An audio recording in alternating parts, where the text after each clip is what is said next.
Je suis certain que tu connais ce sentiment. Après avoir fait ou ne pas fait quelque chose, tu ressens de la culpabilité. J'aurais dû l'appeler. J'aurais dû ne pas réagir comme ça. J'aurais dû être plus gentil, plus serviable. Dans cet épisode, on va explorer ce sentiment ensemble et tu vas découvrir 5 clés pour transformer ton rapport à la culpabilité.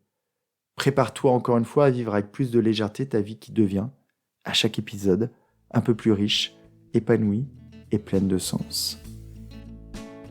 Bienvenue sur Dépasse-toi, je suis Sylvain et la promesse de mon podcast est simple, t'aider à te créer la vie que tu mérites. Quand je ne suis pas devant le micro, j'accompagne les personnes sensibles à se transformer. Et au fil des épisodes, je vais te partager les prises de conscience qu'elles ont eues et qui leur ont permis de s'épanouir. Tu vas comprendre entre autres comment mieux te connaître, avoir de belles relations, apaiser ton mental et trouver ta place, celle où tu te sentiras aimé et reconnu à ta juste valeur. Si tu veux profiter de tout ce que j'ai à t'offrir, abonne-toi à mon courrier privé sur sylvainviens.com. Installe-toi confortablement, je te souhaite une très belle écoute. Aujourd'hui, je tiens à remercier une de mes clientes suisses que j'ai reconnue grâce à ces mots avant même d'arriver à la signature. C'est un commentaire 5 étoiles sur Apple Suisse, intitulé « Une bonne écoute » avec un petit smiley oreille. Voici ce qu'elle m'écrit. Un super podcast que j'écoute maintenant depuis de nombreuses années. Je suis une fan inconditionnelle de podcast, mais celui-ci est mon coup de cœur depuis bien longtemps, le premier de la liste. Ça fait du bien. Un conseil tout con pour mes proches, commencez par écouter Sylvain. Alors si tu hésites encore, lance-toi. Merci beaucoup Cynthia pour ton très beau message et j'espère que toi et ton petit athlète allez très bien ce matin. Donc oui, si tu es en Suisse, en Belgique et partout dans le monde, mon cœur peut aussi se remplir d'énergie et d'amour en te lisant. Tu sais ce qu'il te reste à faire à la fin de l'épisode. Je reviens à notre sujet, la culpabilité. Après nos parents, nos grands-parents, voire nos nounous, la plupart d'entre nous ont connu ça à l'école et en entreprise. On nous a appris à nous sentir coupables quand on ne répond pas aux attentes des autres ou aux règles établies. Le pire est que l'on a tellement été bien conditionné que l'on continue de faire ça avec les personnes que l'on aime. Je peux t'assurer que la culpabilité s'invite dans ta vie bien plus souvent que tu ne le penses. Elle s'installe dans ta vie quand tu reçois ce texto de ton ami, alors que l'on est vendredi, il est 21h. Tu es fatigué par ta semaine. Tu viens à peine de coucher tes enfants et tu n'as qu'une envie, t'allonger tôt. Et là, une petite notification anodine d'une amie apparaît sur ton smartphone et tu lis. Allez, viens, tu n'as pas le droit de me laisser seul. Et en plus, elle a rajouté un petit smiley qui pleure. La culpabilité s'invite aussi le dimanche soir. Ton week-end a été au top. Tu t'es baladé en forêt. Tu as flirté autour de l'étang. Tu as peut-être fait du roller avec tes enfants. Tu as vu des amis ou des voisins que tu apprécies avec qui c'est fluide, fécond et honnête. Tu n'as pas vu le week-end passé et tu ressens une grande joie. Jusqu'à ce message. Ce message, c'est ton père qui l'a laissé sur ton répondeur. Tu sais au fond de toi qu'il ne faut pas l'écouter, mais tu le fais et tu entends. Bonjour ma fille chérie. Tu sais que ta maman a attendu ton appel tout le week-end. J'espère que toi, tu as passé un bon moment. Tes parents qui t'aiment plus que tout. La culpabilité squatte aussi le canapé de ta maison intérieure quand, après une grosse journée de travail, tu as tout donné, sans prendre de pause café. Tu as assisté à plusieurs réunions, tu as envoyé plusieurs comptes rendus, tu as répondu à des dizaines de mails, tu as peut-être abattu le travail de 3 personnes. Et au moment de partir à 18h pour la Zumba ou pour ton cours de yoga, tu croises le regard d'un collègue qui semble te dire « Ne me laisse pas ici, aide-moi ». Des fois, la culpabilité est justifiée quand tu as fait quelque chose qui ne te ressemble pas et que tu regrettes. Et souvent, très souvent, trop souvent, elle ne l'est pas. La culpabilité peut t'aider à mieux te connaître, à identifier les relations toxiques dans ta vie et à plein d'autres aspects. Mais souvent, elle plombe la vie.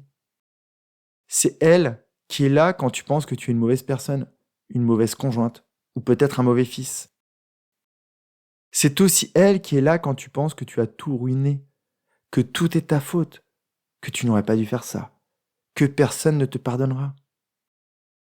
C'est aussi la culpabilité quand tu ressens ce poids sur la poitrine, cet estomac noué, cette pression sur tes cervicales, voire dans ta tête, ou quelquefois ces palpitations cardiaques qui te laissent croire que ta vie est en danger. Alors comment faire pour demander gentiment à la culpabilité d'aller squatter le canapé d'une autre maison? Comment faire pour te libérer de ce sentiment très désagréable? La première clé, c'est de réussir à reconnaître sa sonnerie. Tu dois pouvoir l'identifier et ainsi repérer sa source, l'endroit où elle jaillit. À quel moment Madame Culpabilité entre chez toi? Si c'est tous les dimanches soirs que tu la ressens, car tu n'as pas fait ce que tu avais décidé de faire, ça veut peut-être te dire que ce truc était important pour toi et que tu dois le mettre dans ton agenda pour y penser la prochaine fois et te sentir fier le dimanche soir. Si c'est à chaque fois que tu rencontres cette personne ou que tu quittes ce lieu, demande-toi comment l'éviter. Comment ne plus avoir affaire à elle? La seconde clé, c'est de l'accueillir et la laisser rentrer dans la maison pour qu'elle te passe le message. C'est aussi d'accepter les émotions qui y sont liées, la colère, la tristesse, la frustration. Elles peuvent encore t'aider à mieux te connaître et à améliorer ta vie. Par exemple, je suis en colère quand je reçois ce texto de mon père. Je lui en parle. Je lui explique ce que ça me fait. Et je lui demande de l'aide en attendant de m'affranchir de ce sentiment. Je me sens triste quand je vois le regard de ce collègue qui préfère répondre aux attentes de son manager, plutôt que d'aller embrasser ses enfants. Je lui envoie un regard de compassion, voire je lui donne envie de prendre l'ascenseur avec moi.